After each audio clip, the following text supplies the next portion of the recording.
hukum Newton sendiri itu ada tiga. Nah, ada tiga, hukum Newton 1, hukum Newton 2, dan hukum Newton 3.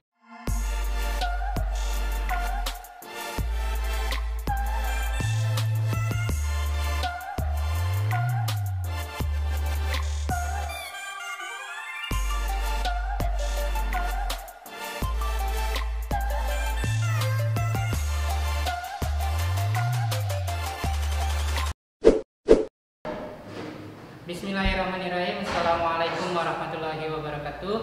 Selamat pagi untuk kalian semua yang nonton YouTube ini. Perkenalkan, nama saya Abdurrahman. Saya akan mengajar fisika. Oh iya, materi hari ini kita tentang gaya. Mungkin kalian sudah pernah mendengar tentang gaya waktu kalian di SMP. Nah, gaya itu apa sih? Nah, nanti kita bahas. Nah, sebelum kita bahas, kita harus tahu, kita harus mempunyai indikator pencapaian kompetensinya.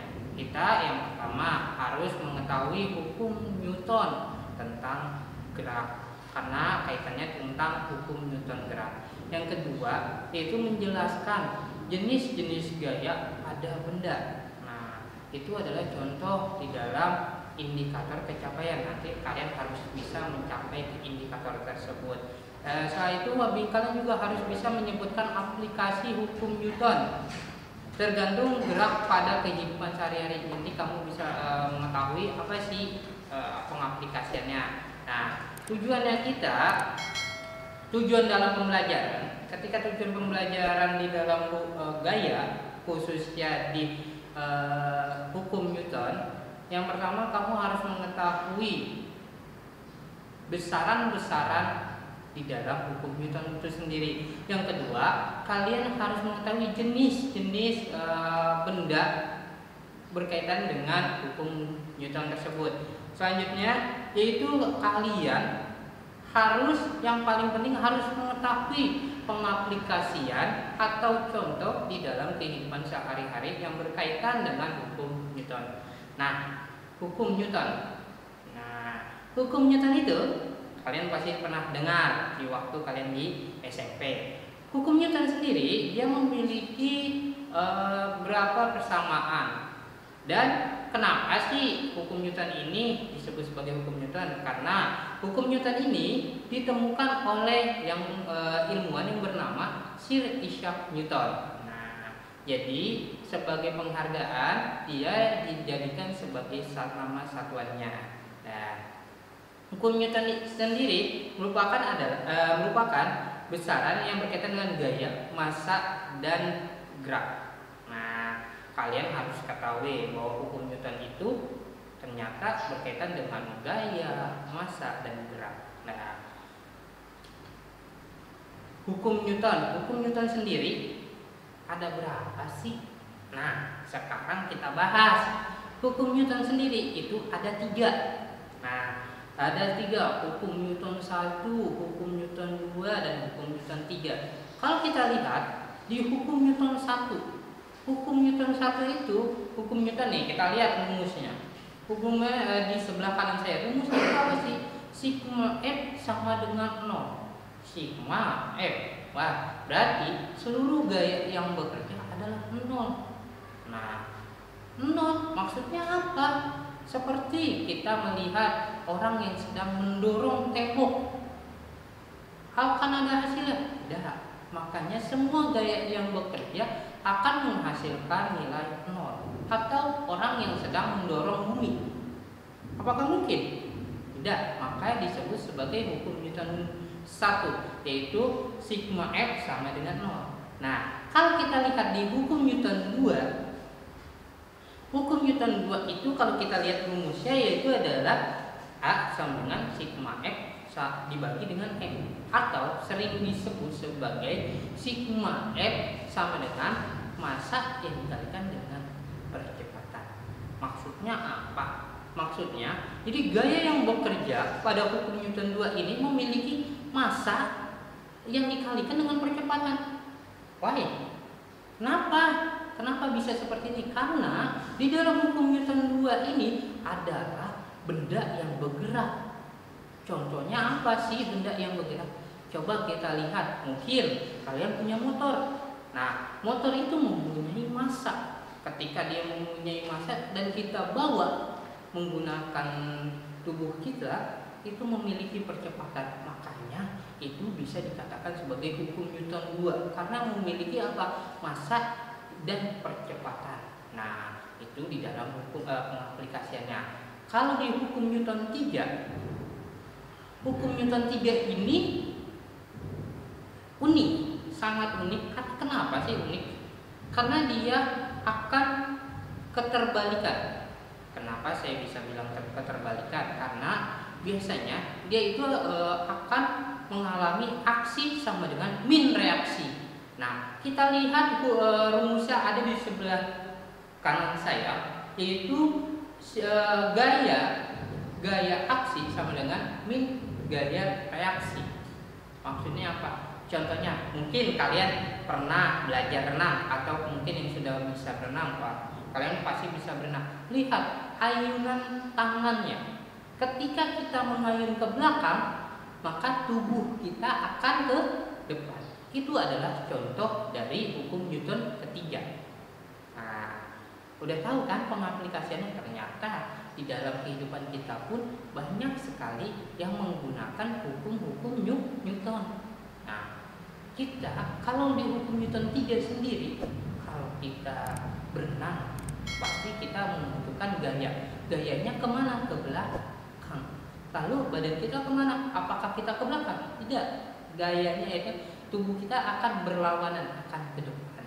Nah, itu adalah contoh-contoh di dalam hukum Newton 1, hukum Newton 2, dan hukum Newton 3. Ingat, di dalam satuan gaya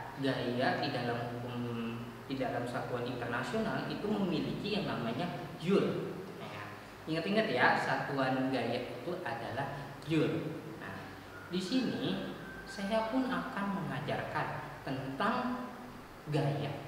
Gaya apa aja sih? Nah, gaya itu sebenarnya banyak sekali kaitannya. Ada gaya gesek, ada gaya gesek dan gaya banyak lagi. Mari kita bahas satu persatu. Yang pertama, saya ingin membahas tentang apa sih namanya kalau kita berdiri. Sebelum kita membahas lebih jauh, saya akan membahas gimana sih kalau kita di dalam posisi berdiri seperti ini. Seperti posisi berdiri ini, ternyata kita di dalam berdiri pun kita sudah melakukan sebuah gaya. Gaya terhadap apa? Gaya terhadap tubuh kita terhadap bumi. Gayanya gimana? Itu disebut sebagai gaya normal. Nah, gaya normal itu apa sih? Gaya dalam posisi diam. Biasanya gaya dengan massa itu berbeda. Ketika gaya itu adalah massa yang dikalikan dengan gravitasi. Ingat, gravitasi bumi adalah 9,8. Tetapi untuk mempermudah ketika tidak diketahui, kita boleh menggunakan angka 10.